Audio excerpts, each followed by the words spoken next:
If there was a store that you could walk into and buy customers off the shelf, I'm talking paying customers, the kinds of projects you want. If you could go into a store and buy one, how much would you be willing to pay for it? I asked a contractor this yesterday, and I think it just about broke his brain. But this is one of the most fundamental questions that you can ask as a business owner when you're trying to figure out how much to invest in marketing. And so I'm gonna walk through the numbers that we went through with him yesterday and help you understand how you can find this number for yourself, and that will be your guiding star when it comes to any kind of marketing investment at all. And so this guy is a general contractor, and one of the projects that he's currently working on is a deck. So he's building a deck for these people.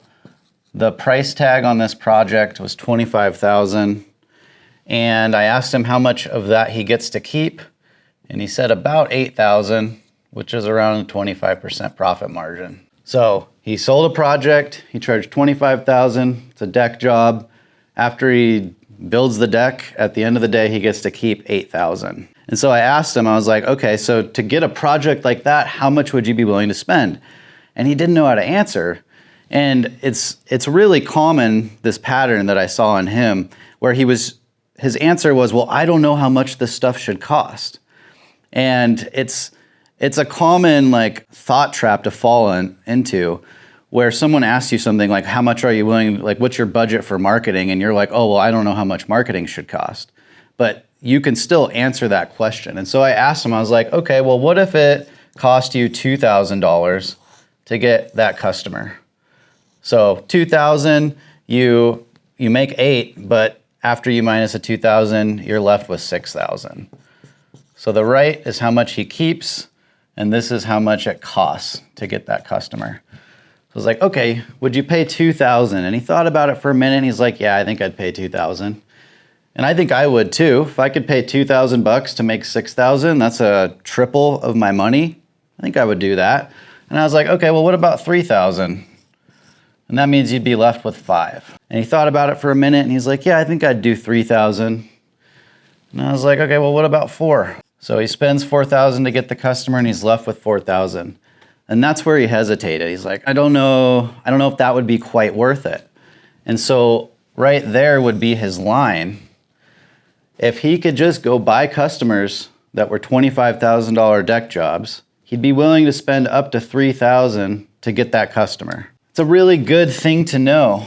What's the max that you can spend and still get the profit that you want or you need? Because at the end of the day, as a business owner, your main responsibility to yourself and your business is making sure that you're getting the profit that you need or you want. And if you're not hitting that profit, then you have to change something. You either have to figure out how to charge more, or you have to figure out how to get customers for less.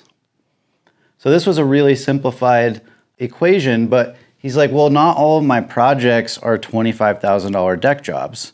And I was like, perfect, that's the right thing to think here. And so what we do is we need to find the average project value for him. And so to simplify it, let's just use some simple numbers. Let's say that he did 50 projects last year. So we got 50 customers, 50 jobs, however you want to call it. And his revenue total, so not profit, but revenue, total money he charged clients was $500,000. So that means that his average project is worth $10,000. So this $25,000 deck job is 2.5 times bigger than his average project. So we have to do this calculation again. Like, how much would he be willing to pay to get a customer? So this was 25% profit margin. So on a $10,000 job, the profit would be $2,500. So let's start $2,000. Would he pay $2,000 to get a $2,500 profit job? Probably not, because he'd only keep $500, and that's not enough. So what about $500? Pay $500 to get a customer, keep $2,000. Let's just say that $500 was his line. This is where he was comfortable being. Great. We have something to go off of now. If you're talking to me, like someone who's a marketer, with these numbers, I can help you hone in on a strategy that's going to work for you, and I can help you take a step forward. And so let's say that we start with this number, 500 is how much we're willing to spend to get a customer. And we start doing some kind of advertising. Let's just say Google Ads. And we do Google Ads for a couple months, and he gets a handful of customers, and he finds that it's actually costing $1,000 to get a customer through Google Ads. Well, that's above his limit. That's eating into his profit too much. He's not comfortable with that. If he's paying $1,000, that means he's only keeping $1,500.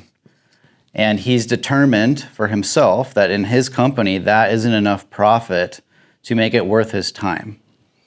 So what are his options? The first thing that most, rookie business owners, or not necessarily rookie business owners, but people who are new to marketing, the first thing they think is, well, like, how do I get customers for less?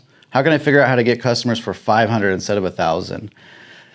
And it's not the worst question to ask, but the reason, you need to understand why it's costing $1,000 to get a customer. The reason is because, let's say you're in an area and there's 10 other contractors just like you, and they're all on Google Ads, and they all have their own equation that they've gone through. And half of them have determined that they're willing to spend $1,000 to get a customer, but you're only willing to spend 500. All that means is they're going to get more customers than you, because the way that the economy works is supply and demand. Supply is the jobs going around, and demand is the contractors who want those jobs. And so if your competition's willing to spend $1,000 and you aren't, they're going to get all the customers, and you're really going to struggle to compete. So what do?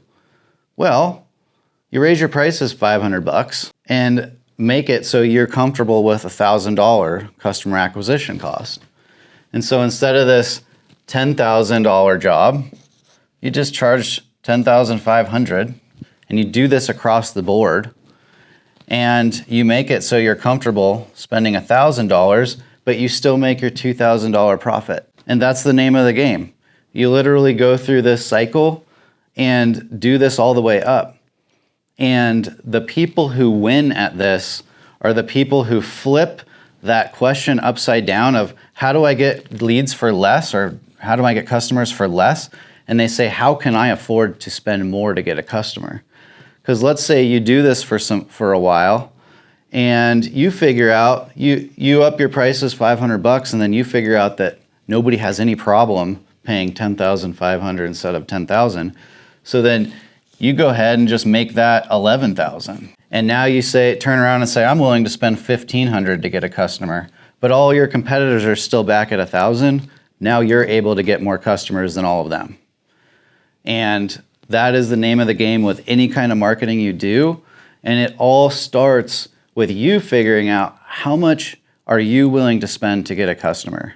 And your goal isn't to find the cheapest way, it's to find the way that you can afford the most. So if you have any questions, throw them in the comments. There's a link in the description that goes to an article that I wrote about this. So if you're like me, I learn a lot better from reading something and seeing it rather than hearing it. So go to my website, check out that article. There's also a calculator on there, a simple little app where you can put your own numbers in and adjust them and figure out, like, where is the comfortable spot for you as far as customer acquisition cost goes.